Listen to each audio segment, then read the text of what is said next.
If you want to go back in time and feel like you're in a fairy tale or a Harry Potter film, the UK is the place for you.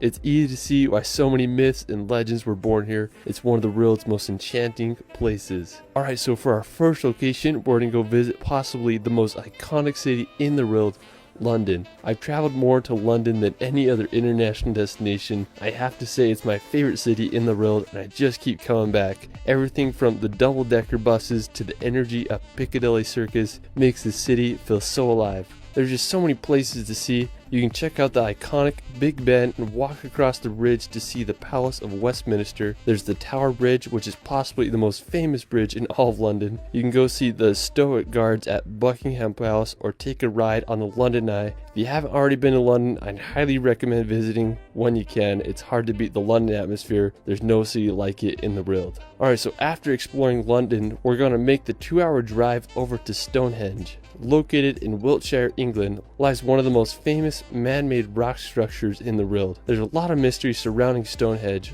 like what was its purpose and how was it made. Archaeologists believe it was constructed back between 3000 to 2000 BC. Stonehenge consists of a ring of rocks, each being around 13 feet high and weighing nearly 25 tons each. It's unclear what the exact purpose of Stonehenge was. It's believed that it was used as an astronomical observatory or a religious site. Either way, it sure makes you stop and think how people thousands of years ago were able to construct this. Alright, so after Stonehenge, we're going to head on over to the Jurassic Coast. While you won't find any dinosaurs here, you might find some fossils on the beach. The Jurassic Coast is England's only natural World Heritage Site, and it's become popular with its white cliffs and picturesque beaches that are full of fossils formed over 65 million years ago. One of the most famous spots on the Jurassic Coast is Door. It's this limestone arch that goes straight into the ocean. There's a great beach there, and I just can't think of a better place to spend during the hot English summers. One of my favorite spots on the Jurassic Coast is Old Harry's Rocks.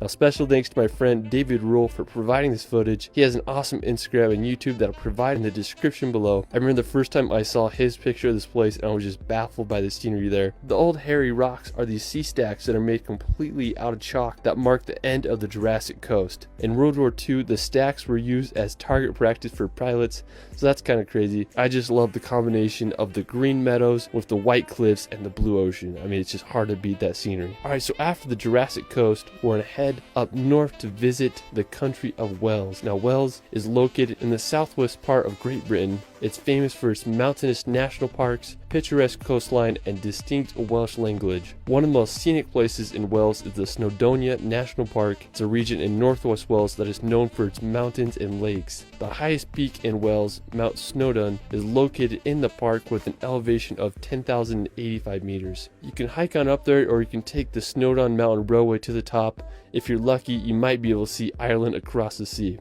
Alright, so after Wales, we're going to head to the Isle of Man. Now, located in the Irish Sea, right between England and Ireland, lies a rugged island known for its rural landscapes and medieval castles. While it's technically not part of the United Kingdom, it has status of crown dependency, and the UK is responsible for its defense and external relations. The Isle of Man has had an interesting history.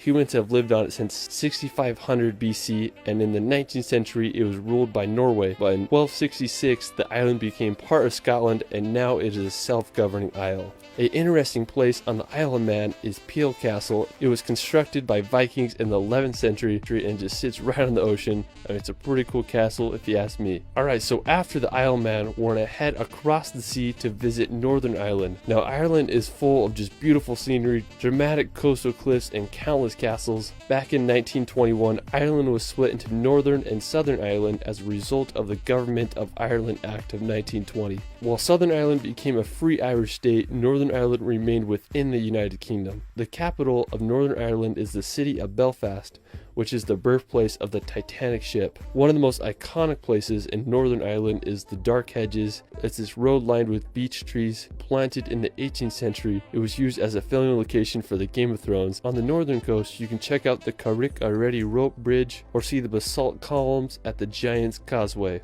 I mean, there's just so much history and beauty in Ireland, and it just makes me want to go there and explore. Alright, so for our next location, we're going to head to Scotland to visit the Isle of Skye. This is probably my all-time favorite place in the UK. You literally feel like you're in a fairy tale when you visit there. I was lucky enough to go to the Isle of Skye last summer, and it's about a 5-hour drive from Edinburgh. One of the most impressive places in the Isle of Skye is the Old Manor Store. It's one of my all-time favorite rock formations. I felt like I was on the set of Game of Thrones when I was there. Now, to get to the Old Manor Store, it's about a 4-kilometer hike. You walk through some conservation gates and you'll reach the famous rock pinnacles. I went for sunrise and sunset, and both occasions were breathtaking. When I was there was just like crows flying around the rock, and there were some sheep running around. I mean, it was just a magical place. So the legend of the Old Manor Store is supposedly a giant lived there a long time ago, and when he was buried, his thumb was left sticking out of the ground. When you go there, it's easy to see why it's one of the world's most iconic rock formations. It's one of my all-time favorite places, and I recommend everyone to see it at least once in their life. Just a few minutes away from the Old Manor Store, there is a breathtaking waterfall called Meout Falls that cascades down to the ocean. There's a nice viewpoint where you can look at the waterfall. The surrounding sea cliffs in the area are also stunning. One of the most famous is Kilt Rock, which are right by Meout Falls. I mean, it's just such a cool area. There aren't many waterfalls that fall straight into the ocean. If you're looking to find some fairies, you may want to check out the fairy pools. There are these picturesque blue pools that lie at the base of the black colons. When I was there were so many midges, I didn't dare get close to water, so make sure you bring some bug spray. If you want to do a beautiful hike, I'd also recommend visiting the Corang. It's one of the most beautiful areas in the Isle of Skye. You feel like you're walking on a giant golf course. I found this crazy vantage point to get a good 360 view of the whole area. Alright, so after the Isle of Skye, we're going to head over to the nearby Eilean Donan Castle. If you're driving to the Isle of Skye, you will drive right by this. It's one of my favorite castles in the UK, situated on a small tidal island at the point where the 3 great sea locks meet. The castle was built in the 13th century. I'm so mad at myself I didn't visit the castle when I was there. I wasn't able to check it out. That's one of my biggest regrets of when I visited the UK, so don't make the same mistake I made. Alright, so after castle, we're going to head over to one of Scotland's most iconic locations, the Glenfinnan Viaduct. It's located at the top of Loch Shiel in the West Highlands of Scotland. It was completed around 1898. This may look familiar because it was featured in the Harry Potter films. When I was there, I wanted to get close to the bridge, so I walked underneath it. I was just shook by how big it actually was. After I hiked to the top to get a good vantage point so I could see the famous train go across the viaduct. Just really reminds you of those Harry Potter movies. Alright, so after Glenfinnan, we're going to head over to Edinburgh. Now, if you want to go back in time, Edinburgh